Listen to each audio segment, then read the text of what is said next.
Learning journeys. What are they? Why are they important? And how do we create them? This is a juicy one.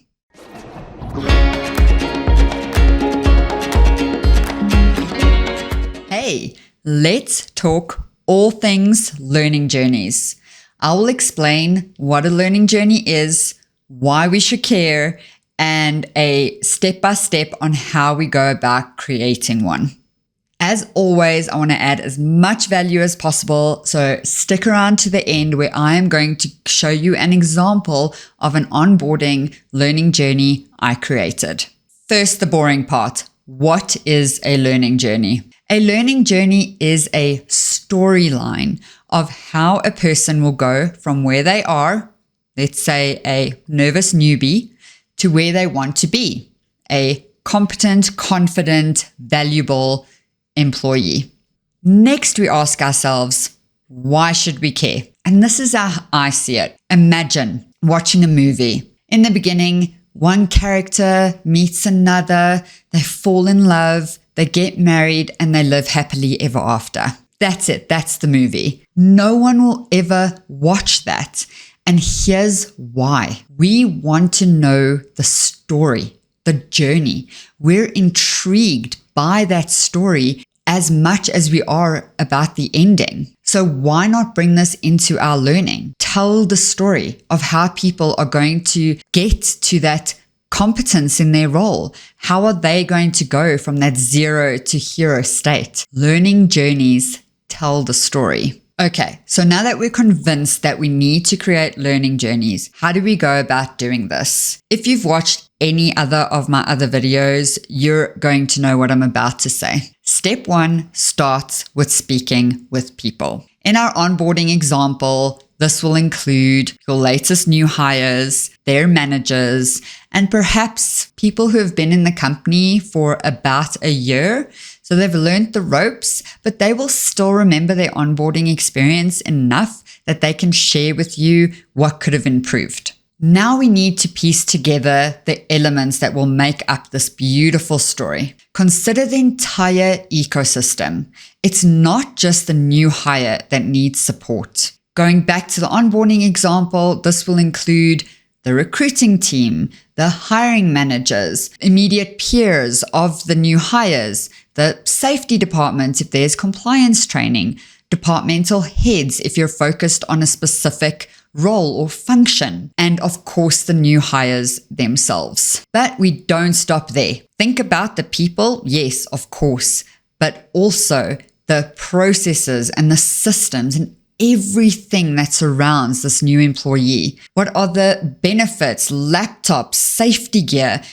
All of that needs to be included in the journey. Next, we map it out. What needs to happen before the person starts? What does day 1 look like? What does week 1 need to cover? And then we go even further. We map out what happens in month 1, month 2, and month 3. Lastly, but it doesn't go last, gather feedback and data along the way. Ask people in the ecosystem, all of the people, how's it going? Ask the new hires what can be improved. Collect the data pre, during, and post so that you're able to prove to the business that you are having a positive impact on the employees. Mapping out a learning journey takes time. I can work on a project for about 3 months before I get it right. It's not an overnight pull a rabbit out of a hat sort of a thing, but I can promise you it's worth it. Guides the entire build of the learning solution. It helps you improve along the way,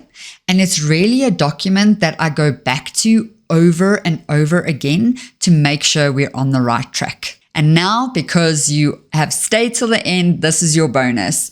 I am going to share with you an example of an onboarding learning journey that I have built a while ago. Here is my most epic onboarding learning journey that I've created, and I'm going to take you through the phases. So the first one is navigate your way and shine in your new environment. And this happens within the first week on the job. So it's navigating your way in a new environment and shine in your first 90 days. And this will include everything like the laptop they need and get to know their benefits because they are navigating their way in a new environment. I have even included a map of the building so that they know where the bathroom is and they know where the kitchen is and all of that sort of stuff. Include it all. Don't leave them wondering.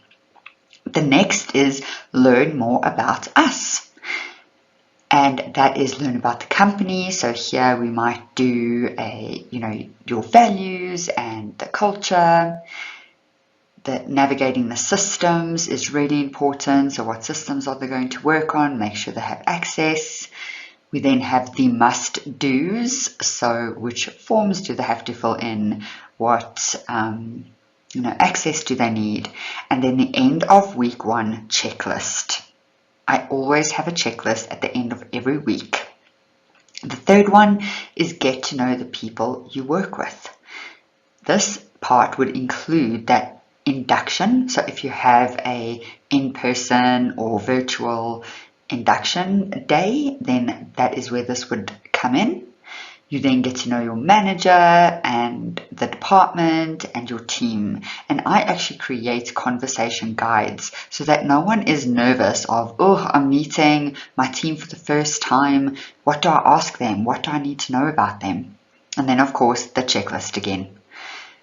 Then comes performing. So how do we perform in this organization? What does it look like? Do we have annual reviews? Is it monthly, sales targets that you're aiming for? How exactly do we perform here? And how are you going to be measured?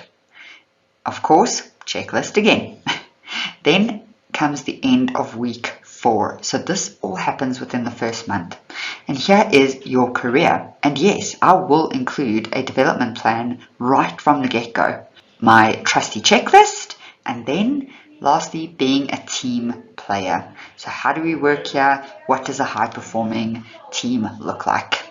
I hope you know more about learning journeys and that onboarding example really helps just clarify exactly what it looks like as an end state. And if you found this valuable, I would absolutely love it if you subscribed. We're on a mission to build our confidence in talent development so that we move from that overlooked order taker to that strategic business partner that we know we are. And go be a rock star.